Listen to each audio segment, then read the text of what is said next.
Hey guys, it's Grimner here, and today we are looking at another bullet hell game that just came out of early access, and this one will be 20 minutes till dawn. It's a pretty cool mix between Nova Drift and Vampire Survivors, and it's I would say a pretty good start in terms of how the game is performing so far. Bear in mind, this is going to be after some 6 hours of playing the game already. I wanted to wipe my all my progression and everything, but I couldn't really find a way to do that. Well, I didn't also want to spend too much time on that, so that's fine, I guess.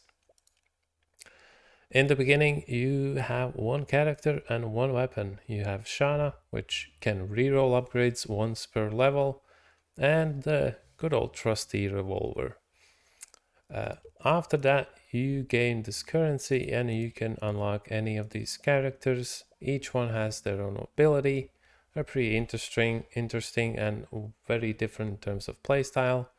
Outside of Diamond, I guess, because she just has more HP. Nothing too interesting. And then, for example, you have Spark, where your bullets have a 50% chance to call down lightning on impact for 5 damage. Pretty awesome stuff. And the weapons are pretty cool as well, like even stuff like Bat Gun that just shoots bats that are like homing missiles basically, and a grenade launcher that can actually even hurt you. So yeah, and in between the runs you have the rune progression system, which in the beginning you have the first row. When you pick 5 in that row, it doesn't matter if it's the same or different ones. You go to the next one, and the same goes for that, and the next one, and the last. And of course, they kind of get stronger the lower you go. Bear in mind, you can only choose one of these each run. So don't go like early on. I actually picked like a bunch of these, but you actually can use only one. So don't do stupid stuff like that. Don't be me. But yeah, I won't go through these, you will see them yourself, but it's in general like early on it's just basic stuff, and then later on you get some more interesting stuff like wild magic, which lets monsters when dying basically proliferate their burning and frozen status to other enemies and stuff like that. Pretty cool. So let's go with Spark and the dual SMGs. Why not? You have 2 game modes: quick play mode, which is 10 minutes, and that's the faster one. If you just don't have too much time, you can go for that. But the intended game mode is the standard mode, which is 20 minutes survival. In the beginning, you start at darkness level 0. And then when you beat the game the first time, you go to darkness 1, and so on and so forth. And it basically just gives you a little bit of extra,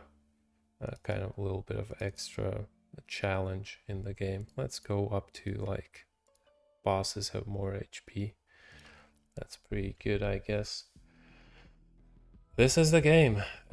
Very much familiar, probably, to most people that have played Vampire Survivors. You have your XP bar at top. You have your HP, which in this case is just hearts. Once you get hit, 1 heart goes away. Outside of that, you have reload, which you can manually reload by pressing R, but you don't really have to do that because it reloads automatically once you run out of ammo. And when you level up, of course, you have your usual upgrades. You can pick between 5 of them.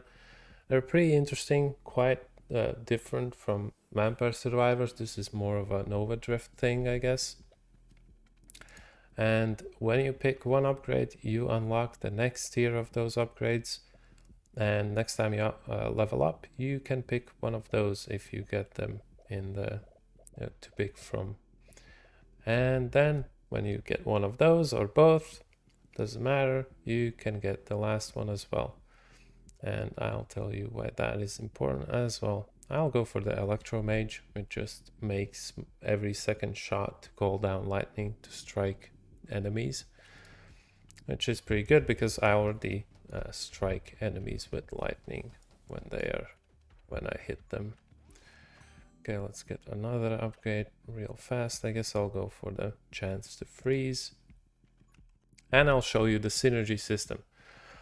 When you pick the last upgrades in each kind of upgrade tree, specific ones will unlock also one of these to appear in the upgrade unlocks. Some of them are just basic, more like damage, whatever, with some negative effect, and some of them just unlock some interesting mechanic, like this one. When lightning strikes an enemy that is burning, create an explosion that deals 25 damage. And for that, you need the Electro Mastery and Firestarter unlocked to have a chance to appear on your upgrades when you level up. So these are pretty interesting, really cool. I would like to see more of these, honestly. There's not too many. And the general upgrades as well. I hope that the developer actually keeps on adding these and maybe more characters and guns. But more importantly, I think they need to have upgrades. The characters and guns are, I think, actually fine for now. Okay, let's just keep blasting these. As you see, and I hit them, they freeze, they get struck by lightning, and well, in general, I'm pretty strong for the early game. At least I'm kind of set already. As you can see, you have the timer here. Once it goes down to 0, you win, and you just go back to the main menu and you get some of that currency to unlock some more stuff. Let's go actually fire rate, I guess, just so we get more of those zappy lightnings. Yes, those are good. We like those. At 17 minutes, you get your first mini boss, and at 15 minutes, you get your first boss. Okay, I lost my shield there. That's fine. The difference between the bosses is that mini bosses. Okay, let's pick this one. Sure. Mini bosses give you a random upgrade from a pool of specific upgrades for that specific character. So this one will have something probably lightning related, and you know, each one of them has their own upgrades. And then the big boss gives you access to a tome, one of 3 you can pick, that are like kind of like the synergy ones that give you a big upgrade in some stats and a big downgrade in something else. So you kind of have to be careful with those, and you can like screw up your whole build if you are not careful enough. So what I picked there is Energized, which basically every time you strike an enemy with lightning, there's a chance that you will regain 3 ammo. So that is obviously really strong, and I would say it's probably the strongest upgrade in the whole game. Let's go with this. When we hit enemy and freeze them, it removes 1/4 of their HP, which is super strong, and I just can't play for hell when I'm trying to speak. But yeah, the game, as you see, looks pretty good. Kind of has a little bit of a Lovecraftian vibe to it. The music also fits the theme very well.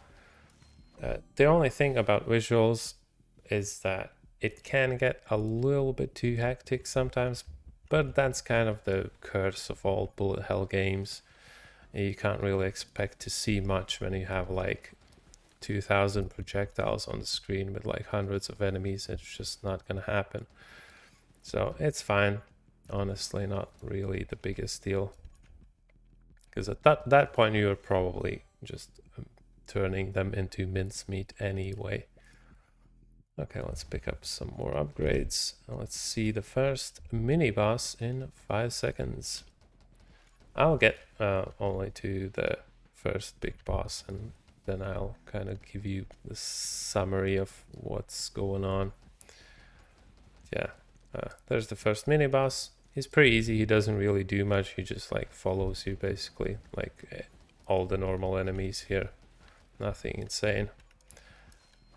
Okay, let's pick another upgrade. Let's go for the burn damage. Okay. Yep.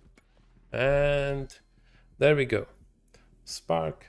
Electro Affinity, you get less bullet damage but more lightning damage. That's really good because we don't really do much damage with our bullets anyway. We really want just the lightning damage. That's a nice upgrade for us. Okay, what else can we pick? I guess I'll go for the rubber bullets.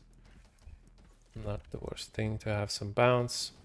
Just gonna proc more of the freeze. But yeah, in general, the game is kind of revolves around you getting all kinds of different procs.